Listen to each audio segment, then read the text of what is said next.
Hey guys, Greg here with Semi Crazy with part 2 of the walkthrough for my 5700. Scott from Western Star was with me again. We looked over everything that he had left in their manual that they build. They put together an excellent supplement so you don't have to read every owner's manual from Daimler, which is just awesome. And they go over some things that aren't even in there. So check it out. It's really good information and wanted to share it with you.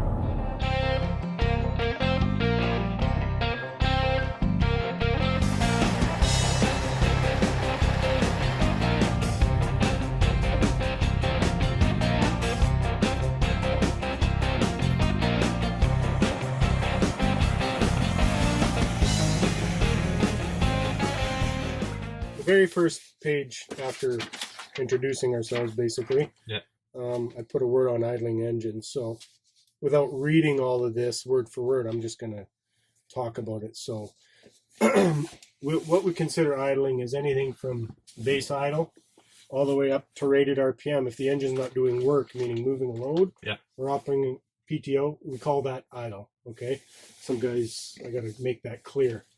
The reason why it's no good is all diesel engines, they just don't burn all the fuel when they're not under load. And because now we got after treatment where we use fuel to create heat in the after treatment system, that unburnt fuel will then sit in the DOC. So early forms of software didn't have a way to monitor that. And now we have a parameter you can turn called auto elevate. So that's everything below 900 RPM and lower. So the engine will automatically go into thermal management to clear that out. Now, we do have a PTO high idle switch in here. When we use that, it turns that off.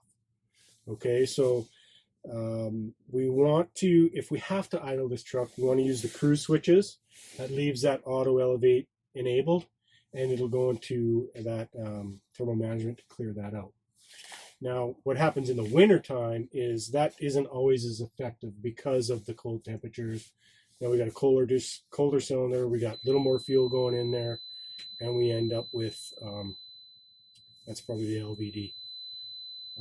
We end up with too much fuel in there. So the rule is, if you don't need to idle, don't idle it. If the engine doesn't need to be running, there's no need for it. If you're an ice road trucker and you're in the middle of a lake and you got to keep warm, it's minus 50, well, then you got to do that. Okay. But we go as far as saying, and if you open up the manual for the engine, it'll say start the truck up. You got oil pressure and you got air pressure, drive it. So you don't need to warm up for an hour. That's bad. At minus 30, I would say maybe 15 minutes just to get a little bit of heat so you can keep the windows clear. But no more than that. Try to idle, absolutely none at all. So when you look at the manual that's in here, it'll probably say less than 40%. When we talk to Detroit, when we're trying to analyze an issue, they'll say less than 30%. I will say try to keep it less than 10 because I just want to make sure you have a truck that runs forever and ever. And I know the benefits of not idling. So just keep in your mind, will I survive in the cab at this temperature or this heat or whatever it is? And are my heaters working? Use those.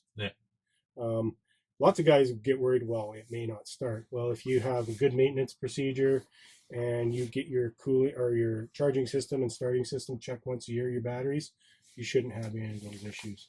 And then having a heater, like an engine preheater anyways on it, it should always start. It should always start, yep. I'm just going to talk about why we used to idle engines. So mechanical engines, they didn't monitor coolant temperature. So electronic engines do. So the reason why we'd warm them up, if you started them up and it was minus 20 and you're leaving town, you got a hill to pull and you got a big jag on, you'd probably score a liner because the piston got full fuel. The liner was still surrounded by cold coolant. The piston would grow and it'd score the liner. That doesn't happen to these engines because it's monitoring that. It actually won't give you full power and full fuel till it's probably at 140 degrees. So that's why you can start them up at minus 20 and drive them. Most guys aren't going to drive them hard at that speed anyways. They're going to let it warm up. So you don't have any worry of engine damage even when it's that cold. So we have a strange kind of a depth gauge and fuel gauge. It does everything all at once. So that lives right here, obviously. So there's below the E, there's a lamp. It's not on, and that's a low fuel lamp. And then there's one beside the word D for low def. So the reason why I'm bringing that up, so if you look at this picture, it shows it on here. Yeah. So this isn't a Detroit thing. I'm just going to skip ahead a couple pages. Yeah. This is something that was mandated by the EPA. So these 4 bars are green. The last 3 are always green. The one beside the E here is tricolored, red, amber, and green. So the low def lamp is on, but we got 2 green bars of def. Why is that on? It's because this MIL lamp is on. Oh, okay. And what happens is guys seem to really concentrate on this gauge more than what's on the dash. Yeah. So if you see the MIL lamp on and that one on, or even flashing, the EPA said, well, we need to give the operator another indicator that there's a problem. And really, the problem is it's too much information. It confuses a guy. Yeah. Okay. So that's number 1. So here's a picture of this end light that's amber red, and then those ones are always green. So it's basically how the def tank is sized is that you do 3 diesel fuel ups to 1 def tank fuel up. Yeah. This one probably has the biggest one you can get, 23 gallon probably. Yeah. So it's lots of def. Lots of guys, they're very anal about keeping it full, so that's not a problem either. Yeah. So there's no because I know in some trucks, some of the other manufacturers, the def tank can't be filled more than 3/4 in the winter. I've heard that. Yeah, for fear that it'll actually, and not even for fear. I had it happen to me coming from Winnipeg. It was full. They filled it in the shop right to the top. I took the truck. I drove it 2 hours down the road and I parked it overnight. Got up in the morning and I drove about 5 miles and I had a code. And it broke. There's a line that goes to the top of the def tank. Yep. And of course, because it froze, it went back into the line, cracked the fitting. So, yeah. If it's filled right to the roof. So if you look at the tank, if this is the top, the fill neck is yay. Yeah. You shouldn't be able to fill it right to the top. So we filled them. I have heard people with Stars ask me that. I don't know for sure if it happened on a Western Star, but man, if you had experience with it, you've had experience with it. So if you keep it a little lower, it's still not going to hurt anything. I mean, just thought, but there is meant to be an air gap there. Yeah, and the tank is meant to expand. That's why it made of plastic. And from 2014 and up, the lines are supposed to expand. So the 2010 model years, they used to pull all that def back and put it in the tank. Oh yeah, because you'd hear the pump when you shut the truck off. 2014 and up, they left the def in the lines. We did have line problems. They used a vendor where it couldn't take the expansion and they were breaking lines.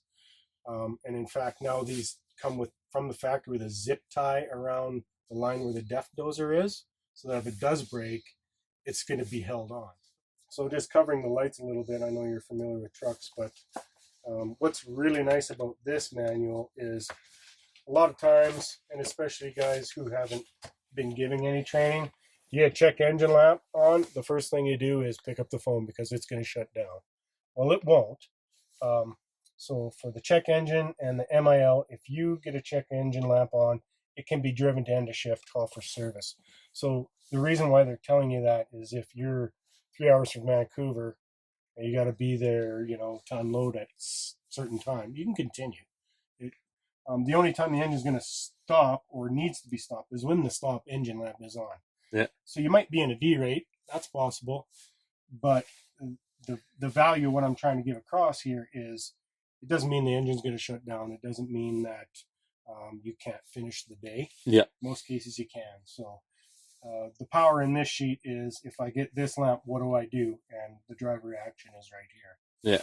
So the one problem with this sheet, it's more geared towards the after treatment system. So you may see a stop, a check, and a DPF. So what I want to get across here is if you don't have a DPF lamp on, it means stop that engine. It's probably something mechanical, maybe a low oil pressure, over temp, something like that. Yeah. But if the DPF lamp is on with them, it's in shutdown mode. So the old 2010 product, when it got to this point, so it's asking for a regen. So I should just back up a bit. So when we just get a DPF lamp on, it'll be on solid. If you're about to hit the highway, it should do an automatic regen. If it's flashing, then you do a regen as soon as possible. If you have a check engine along with it, now it's what we call in probably zone 3, and I'll go through the zones later. It's definitely time to pull over and do a park regen. Okay. Now, if you ever, let's say you're asleep at night and you were having a really good sleep, you had to idle because it's cold, and it went all the way to stop. When you turn it back in 2010, that used to mean only a computer doing a park regen could clear this. Yeah. But now they've taken that away, so you can do a regen, but the engine's going to shut down in 30 seconds. So once you start it, you got 30 seconds to initiate the regen. Oh, okay. And I'll go through the steps on doing that. So then there's some more sheets here about the check engine, well, all the warning lamps. So I'm sure you know what the high exhaust temp lamp looks like. Yep. That's just as a warning so you don't get out and hug the exhaust. Park under a dry tree. I'd have to go underneath because it's a weed burner. So Oh, it is. Yeah. So that one you may have to worry on dry grass. Yeah. It's only going to come on below 5 miles an hour. Yeah. But when I talk about what's happening during regen, it also gives us a little more information about what's happening to regen. So it's got 2 jobs basically. And this one's going to have like water and fuel lamps and stuff like that. So you have a fuel filter restriction lamp, and when that lamp comes on, it's time to change the fuel filters, and that's the ones on the engine, not that one on the frame. Yeah. Water and fuel means drain it, and I forgot to show you how to drain it. Uh, But if you look down to the bottom, there's going to be a hose going into the bottom. Yeah. There's a silver clip that you grab and pull it towards you, and just give the valve a quarter turn. Oh, okay. This one's probably one of the most important ones. So it gives you the steps for a manual and an automatic. Now, they say from GHG 14 and up, you should be able to just pull the brakes, make sure it's idling, and hold the switch. Now, let's say you've been holding it for half a minute, and it still hasn't idled up. Yeah. What you're going to want to do is release the park brake, press on the clutch, release the clutch, and pull the park brake, then touch the button. It may have not seen a switch state change, Oh, and okay. that's all it's looking for. It's making sure that the truck is in a safe position. The clutch actually is working. It's not going to take off on you for some weird reason. Yeah. So that kind of follows all that. For an automatic, you actually have to put it in gear. Let's say we had DPF lamp on. I'm doing a park regen. It idled up. Usually it starts about 1200 RPM. And these engines, they'll have 12 minutes of what they call DOC face plugging. So it's going to clean the DOC first, and then it's going to clear the soot out of the DPF. So you'll see some RPMs change, and it may surge a bit or something, but it's trying to heat up that DOC just to clean it. Yeah. From there, so let's say the DPF lamp is on. I press the switch. If it's accepted it, that DPF lamp's going to go out. Then the high exhaust lamp's going to come on, even though it's not even up to temperature. It's going to come on for a second. It's going to go out for 10.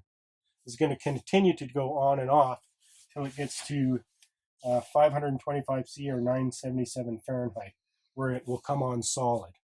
Now, I have received phone calls from guys saying, I've been doing a regen for an hour and a half, and I ask them, what's the high exhaust temp lamp doing? It's still blinking. That means it hasn't achieved temperature yet. Yeah, that means there's a problem with thermal management, and it could be 3 or 4 different things without getting into great detail. But at that point, the best option is to release the park brakes and hit the highway if you're about to hit the highway. You may lessen the amount of tow bill, or you may make it to a shop. Yeah. Or it may actually do an on-highway regen. The regens are different on highway than they are in a park regen. So for some reason, maybe in a park regen, it can't get the temperature because of certain things. Okay. Okay. So usually it takes maybe 20 to 30 minutes before that lamp comes on solid. Once it comes on solid, you shouldn't have any reason to worry. It's doing a regen. Yeah. And usually, if the engine's already warm and the DOC is roughly warm, about 45 minutes is all it takes. Now, there might be the very odd time you might see the DPF lamp come on and you do a regen and it only lasts 15 minutes.